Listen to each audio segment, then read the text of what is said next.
Buenos días, profesora. Mi nombre es Darío Junior Pineda Asensio. Somos del grupo número 4 y esta oportunidad se va a proceder a explicar sobre la determinación del porcentaje de absorción de la humedad que se realizó en el laboratorio, de acuerdo a la norma NTE INEM 296.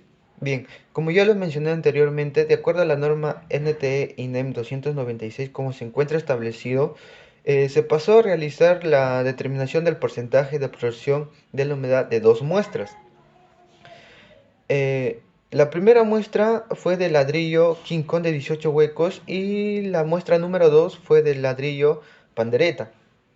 Previamente, como indica el laboratorio, se procedió a pesar y medir los ladrillos antes del secado, para luego ser llevados al horno a una temperatura alrededor de 110 más menos 5 grados centígrados, hasta obtener una masa constante, para luego ser enfriada a una temperatura ambiente y esta nuevamente ser pesada, ¿no? Hay que tener en cuenta acá que si se observa un aumento de masa mayor del 1%, esto se va a tener que volver a repetir nuevamente la operación. Bueno, seguidamente se pasó a sumergirlas en agua destilada a una temperatura de 15 a 30 grados centígrados. Esto se hizo durante 24 horas, siempre teniendo en cuenta que al sacar las muestras eh, hay que secarlas con una toalla húmeda antes de ser medidas y pesadas. También hay que tener en cuenta que la pesada de cada muestra debe concluirse antes de 5 minutos de haberse sacado del agua. Con lo ya mencionado anteriormente, se pasó a realizar los siguientes pesos. Como podemos observar acá en los dos cuadritos, tanto para la muestra 1 como para la muestra 2, la muestra 1 del ladrillo King Kong de 18 huecos, el peso del ladrillo al inicio fue de 2.843 gramos. El peso seco fue de 2.722.0 gramos. Y el peso húmedo fue de 3.036.8 gramos. Ahora, para la muestra 2 del ladrillo pandereta, obtuvimos para el ladrillo al inicio el peso fue de 1.712 gramos. El peso seco fue de 1.646.4 gramos y el peso húmedo fue de 1.815.8 gramos. En este segundo cuadro podemos observar las medidas de las muestras secas. Para el ladrillo King Kong de 18 huecos, observamos que la medida del tizón fue de 12.6 centímetros. La de soga fue de 22.8 centímetros y la del grueso fue de 8.9 centímetros.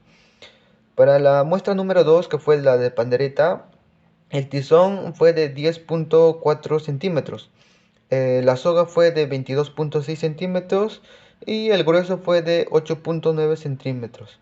Así obtuvimos los diferentes resultados. Muchas gracias.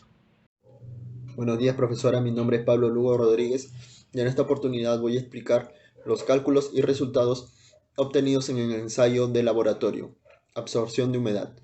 En el laboratorio se realizó el cálculo del porcentaje de absorción de humedad del ladrillo King Kong de 18 huecos y el ladrillo Pandereta de 6 huecos.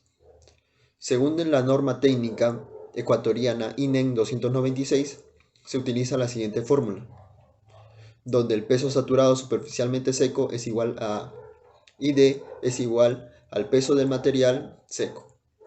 Comenzamos analizando el porcentaje de absorción de la muestra 1. Tenemos como dato que el peso saturado superficialmente seco es igual a 3.036.8 gramos y el peso del material seco es igual a 2.722 gramos. Estos datos se reemplazan en la fórmula y obtenemos un porcentaje de absorción de la muestra 1 es igual a 11.56%. Seguimos analizando el porcentaje de absorción de la muestra 2 y tenemos como dato que el peso saturado superficialmente seco es igual a 1815.8 gramos. El peso del material seco es igual a 1646.4 gramos. Estos datos se reemplazan en la fórmula y obtenemos que el porcentaje de absorción de la muestra 2 es igual a 10.29%.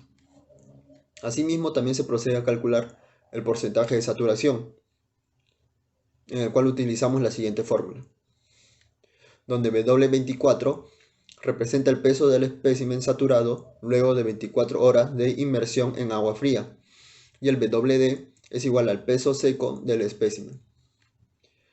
Comenzamos con el coeficiente de saturación de la muestra 1.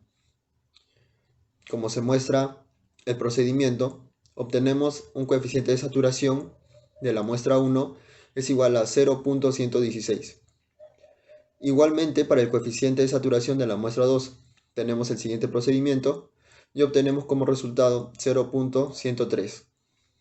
Estos resultados los plasmamos en la siguiente tabla. En el laboratorio también se hizo y se analizó en cuánto aumenta la masa del volumen de las muestras de ladrillo. La norma técnica ecuatoriana INEN 296 menciona que no debe superar el 1%. Para ello se realizó una regla de 3, con los datos del peso del ladrillo y el peso del material seco. Comenzamos con la muestra 1. Podemos observar el procedimiento realizado con la regla de 3, donde podemos observar que el peso del material seco representa un 95.74% del peso del ladrillo. Entonces quiere decir que existe una variación de masa de 4.26%. En la muestra 2 vemos el procedimiento de la regla de 3 y obtenemos que el peso del material seco representa el 96.17% del peso del ladrillo, que es traído de tienda. Entonces existe una variación de masa de 3.83%. Con estos resultados se puede decir que las muestras no han sido las correctas, por lo tanto el ladrillo no cumple las especificaciones que indica la norma técnica ecuatoriana INEN 296.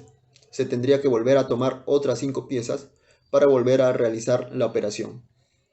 El ensayo de variación dimensional también fue realizado, el cual consiste en que tenemos que utilizar las dimensiones de soga, grueso y tizón de las muestras de ladrillo cuando estaba seco y húmedo. La variación de dimensión representada en porcentaje se puede visualizar mediante la siguiente fórmula, donde dn es igual a la dimensión especificada, dp es igual a la medida de promedio en cada dimensión, y además también el dp es igual a la diferencia que existe entre el promedio de medidas y la desviación estándar. Cabe recalcar que la desviación estándar fue calculada mediante el Excel. Comenzamos con el ensayo de variación dimensional de la muestra 1, donde obtuvimos las dimensiones especificadas del ladrillo King Kong 18 huecos obtenidas de la tienda Promar. Se puede ver que la soga es igual a 23 centímetros, el grueso es igual a 9 centímetros y el tizón es igual a 12.50 centímetros. Realizando la operación con la desviación estándar y la diferencia de la dimensión o variación que existe en la dimensión, obtenemos los resultados y los plasmamos en la tabla. Igualmente para el ensayo de variación dimensional de la muestra 2, obtenemos dimensiones especificadas de ladrillo pandereta de 6 huecos de la tienda Promar, donde la soga es igual a 23 centímetros, el grueso es igual a 9 centímetros y el tizón es igual a 11 centímetros. Realizamos las operaciones correspondientes y lo plasmamos en la tabla. Buenos días, profesora. Hoy me ha tocado responder una parte de la pregunta, la cual sería de qué manera influye las propiedades del ladrillo en la construcción de edificaciones con albañilería confinada. Bueno, la resistencia a la tracción es una medida de la resistencia a la tracción que puede ser indirecta o por flexión. Al igual que la resistencia a la compresión, solo constituye una medida de calidad. Se requiere condiciones de servicio riguroso o moderado, donde se requiere una alta condición de compresión, resistencia a la penetración de la humedad y a la acción severa del frío. Bueno, también expondré sobre la resistencia a la compresión, que es por sí sola su principal propiedad del ladrillo y la que finalmente determina la resistencia de la compresión del muro de albañilería. Depende mucho de la naturaleza del material y del contenido regulado que tienen los elementos desgrasantes. Por último, expondré sobre la variedad dimensional.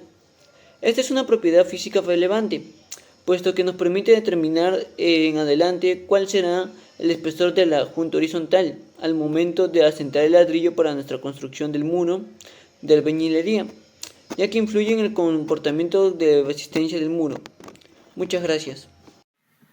Buenos días, profesor y compañeros presentes. Mi nombre es Adriana Laura Fernández y hoy les voy a hablar sobre las propiedades del ladrillo y cómo influyen en la construcción de edificaciones con albañilería confinada.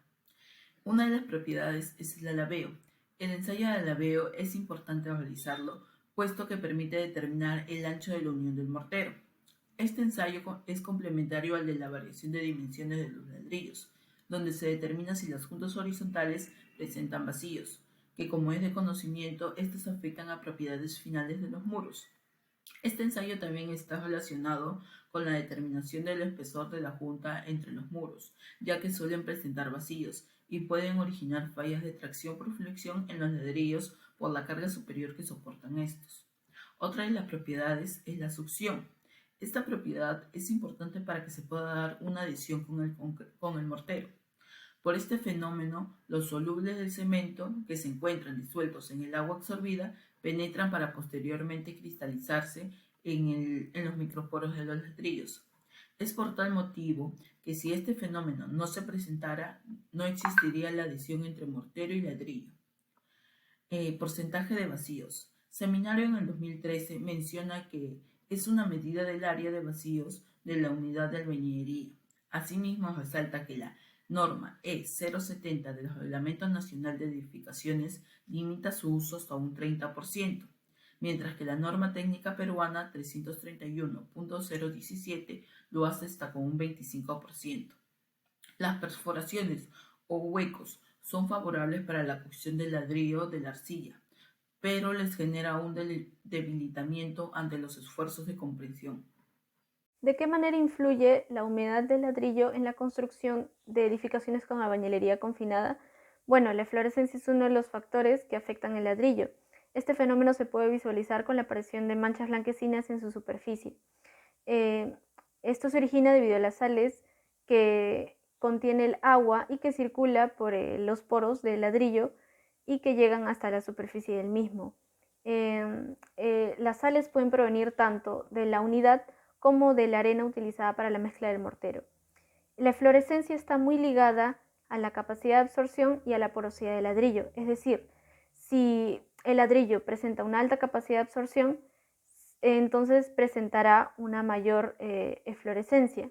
Y en el otro caso, si es que el ladrillo presentara una alta porosidad, también se tendría una mayor tendencia a eflorecer.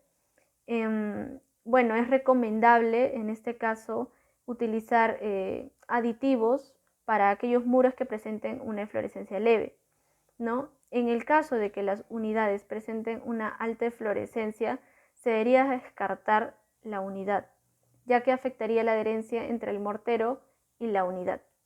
La absorción del ladrillo también afecta o influye bastante en la construcción de edificaciones, ¿no? La absorción es la relación entre el peso del líquido que es capaz de absorber un material respecto al peso seco del mismo, expresado en porcentajes.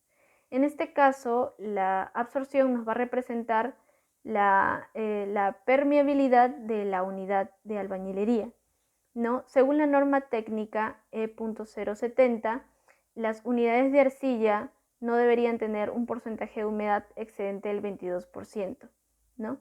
En caso que se presenten ladrillos con un porcentaje mayor del 22%, se podría decir de que serían ladrillos muy porosos, ¿no? Por lo tanto, no resistirían a los efectos de los agentes atmosféricos, ¿no?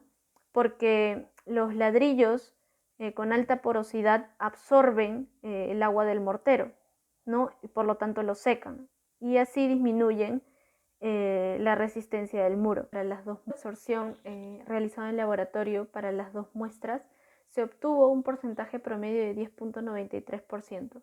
Por lo tanto, se concluye que la unidad será aceptada ya que cumple con la norma técnica E.070, siendo el porcentaje de absorción menor al 22% establecido por esta norma. Finalmente, es recomendable que los muros portantes tengan un buen recubrimiento para que resistan a los agentes atmosféricos, ¿no? En caso hayan sido empleados en su estructura ladrillos con un alto porcentaje de absorción.